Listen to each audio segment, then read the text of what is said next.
Hey everybody, I'm Menachem Lehrfield. Welcome to 0%, where we explore world-changing ideas introduced by Judaism. Ancient wisdom for modern living. We've been discussing the book Mindset by Carol Dweck.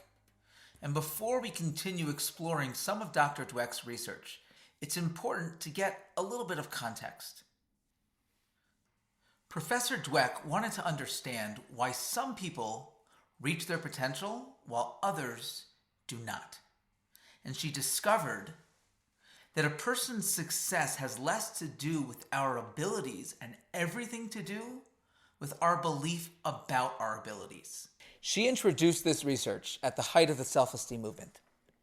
We believed, and I think we still do, that self-esteem is perhaps the most important thing, especially when it comes to our children's performance. If we want our children to perform, if we as individuals and human beings want to perform at our optimum best, we need to have a healthy self-image. Self-esteem is crucial.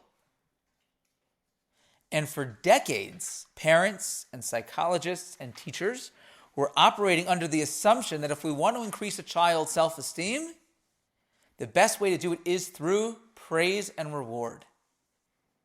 And that created an entire generation that gave participation trophies. I remember when I graduated high school, every single kid in the class got an award. It was a small class, we only had 20 kids or something. But I remember, I got an award, which I thought I didn't do very much academic work, but I did do a lot of service work, and I was the president of student body, and I got this award at the end, and I felt very proud of that accomplishment until I realized literally every single kid in the class was getting an award. When we all win, nobody wins. We got into a situation where we couldn't tell our children they were doing anything wrong because their self-esteem, their way of looking at themselves was so fragile that if we did anything, we were going to crush it. And then came the prizes and the reward, and most importantly, the praise. What Carol Dweck recognized is that praise alone does not equal self-esteem. Praise alone does not produce self-esteem. What's crucial is not whether or not we praise, but how we praise. When I praise somebody for who they are, I say, you are so fill in the blank. You are so pretty. You are so smart. You are so athletic. What I am telling that person is, you are fixed. That's the way you are. I'm labeling them. And what that does is it puts them into a fixed mindset. So not only does that praise not build their self-esteem, in fact, it crushes it. When a child receives praise for something they know they didn't deserve, something they know they didn't earn, their brain actually translates it as criticism, which is amazing. Think about it. I'm giving the child a piece of praise because I want to help their self-esteem. The way the child translates that is, I know I didn't do a good job. I know, right, all this negative self-talk. I know I didn't do a good job. If you're telling me I did a good job, I must have done so poorly that you felt the need and the necessity to tell me I did a good job. Think about how backwards that is, but that's the way we interpret it. So it's not about the praise, it's about the way we praise. When I praise somebody for who they are, what I'm saying is you are fixed. And if you want to continue getting my praise, you need to show me that that's the way you always are. Somebody with a fixed mindset will never try new things. Because when I try new things, it shows the world when I don't succeed right away, I'm not so talented. When I praise somebody for what they do, I praise somebody for the process. I praise somebody for the effort that they put into the process. And again, she happened to have done her research on children, but this has been replicated and done in a business setting. It's been done with adults in a personal setting. This works regardless of who it's working on. This works whether this is the way I speak to somebody else. This works in regards to how I speak to myself, how I speak to my spouse, to my partner, to my friend, to my coworkers, to my boss, to my employees. And I can tell you, when you first learn about this, I know at least me personally, when you first hear about this concept of, praising natural ability is not only neutral, it's actually negative and bad for our children, it's very difficult to switch gears. And you find yourself, saying the words and trying to rip them back. Like, oh, you're so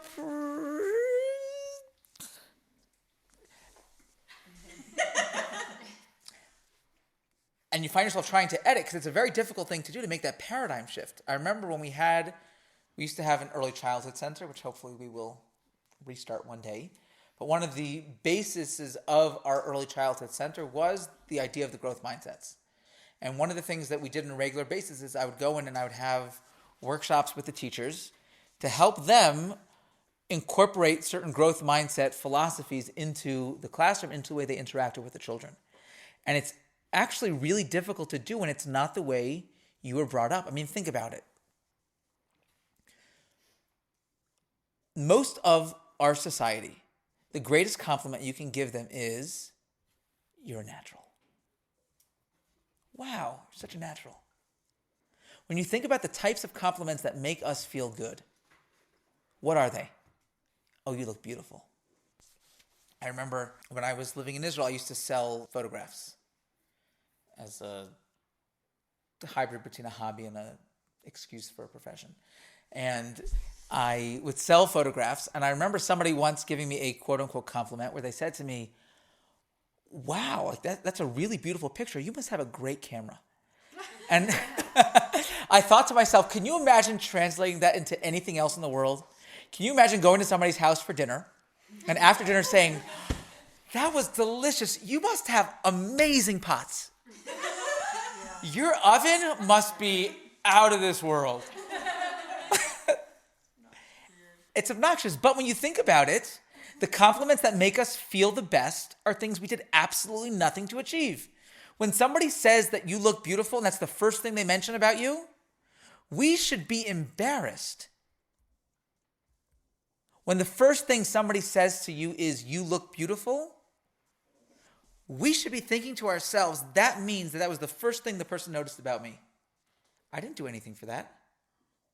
Oh, wow, your eyes are gorgeous. I was born like that.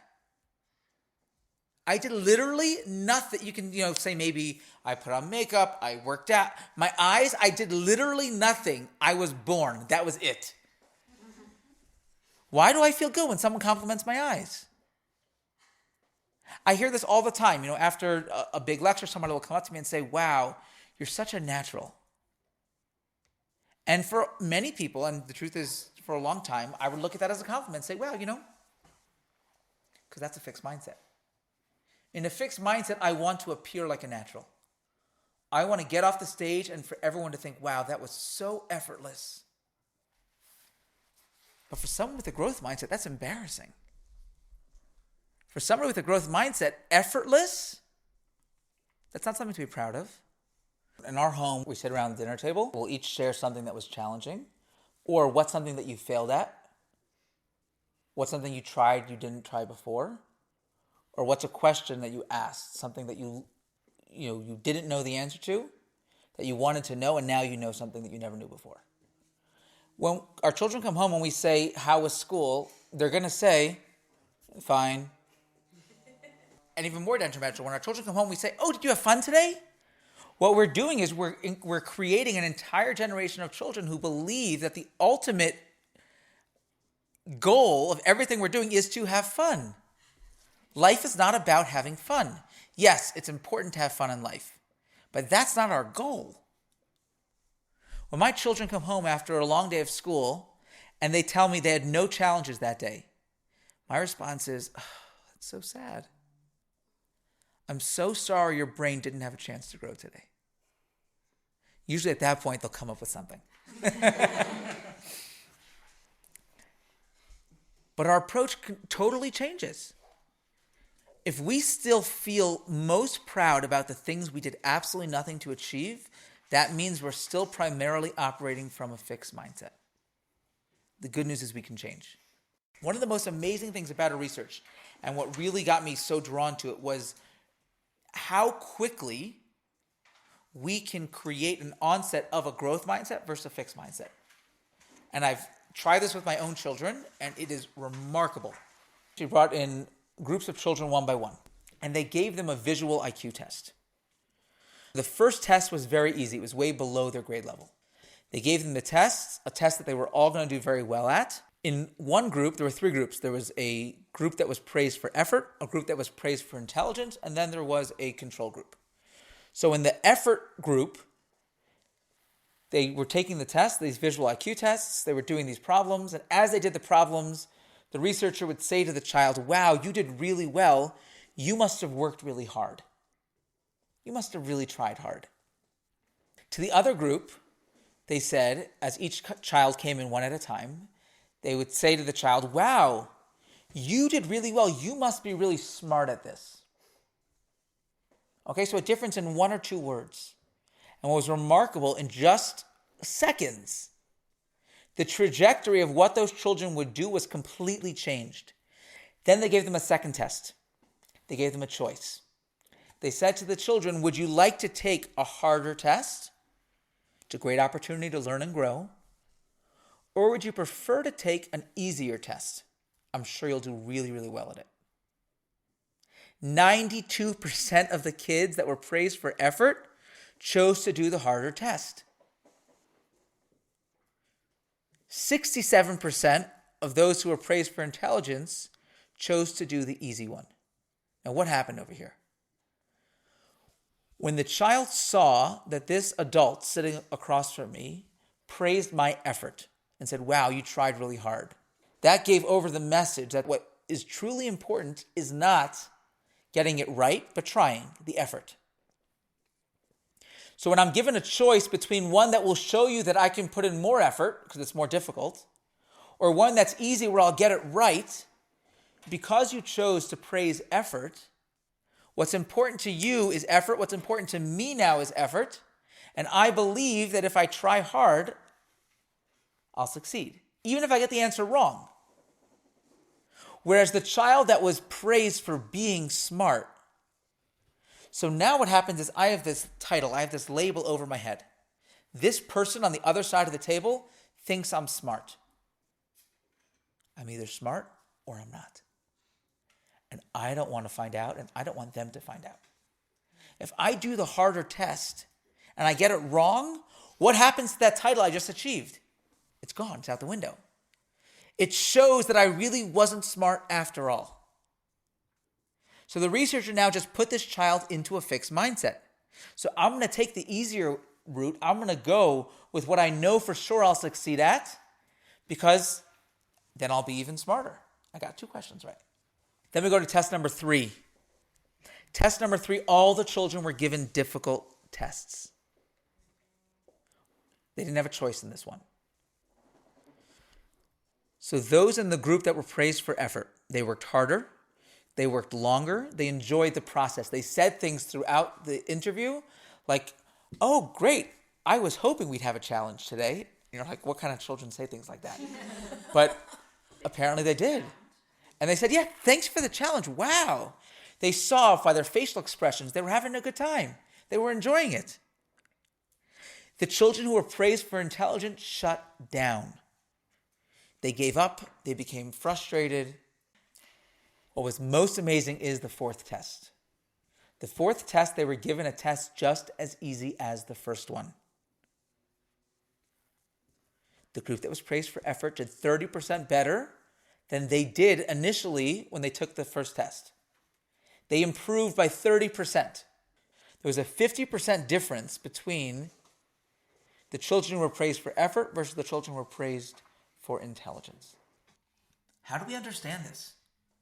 How do we explain how children that started off with roughly the same IQ and the same amount of intelligence can react so differently and perform so differently? When the researcher said to a child, wow, you did really well. You must be really smart. What they were doing was giving the child this title, this status. And they were led to believe that the reason why they did well was because they were inherently smart, they were intelligent. But then when they didn't succeed, what that meant was they must really be dumb. If ability is fixed, and they now realize that they weren't really so smart after all, so that meant that they were stupid. And they don't want to do anything that will allow this adult, this praise-wielding person sitting opposite them from knowing their secret. They don't want the other person to take away that title that they were given. So they will do anything in their power to avoid it at all costs. Pretend that you don't really care. Don't put an effort. And if I'm now given a choice, do I want to do a test that's as easy as the first, where I'll surely do well, or take the chance and take a challenge? Of course I'm going to go with the easy one. Because the easy one reaffirms that title that I am smart. The other group, the kids who were praised for their effort, when it started getting hard at that second test, they didn't view it as failure. They didn't think that their inability to answer the questions correctly had any bearing on their label of being smart, because that whole mindset didn't even show up for them. When it got hard, the kids who were praised for effort just thought that meant apply more effort. It's harder than it was the first time. That means it needs more effort, or I need to use a different strategy. What's even more shocking is how far this goes. More than 40% of the kids that were praised for effort actually lied about how they did. So at the end of the study, at the end of this IQ test, they said to each student, we're going to go to other schools, and I bet the kids in those schools would really like to know about the problems and how you did. So they gave them a piece of paper for them to fill out how the test was, and part of that was writing how they did, what their score was. And almost 40% of the kids who were praised for being smart lied about their scores. Carol Dweck says, telling children they're smart in the end made them feel dumber, act dumber, but claim they were smarter. And that's exactly what we're talking about. If we want to encourage our children to develop a growth mindset, it's not just whether or not we praise them, but more importantly, how we praise them. If we choose to praise a child's natural abilities, it shows them and tells them that that's the way they are and there's no point in trying. But if instead we focus on the effort our children put forth, we choose to praise what the child does instead of who he or she is, then we begin to help our children develop a growth mindset.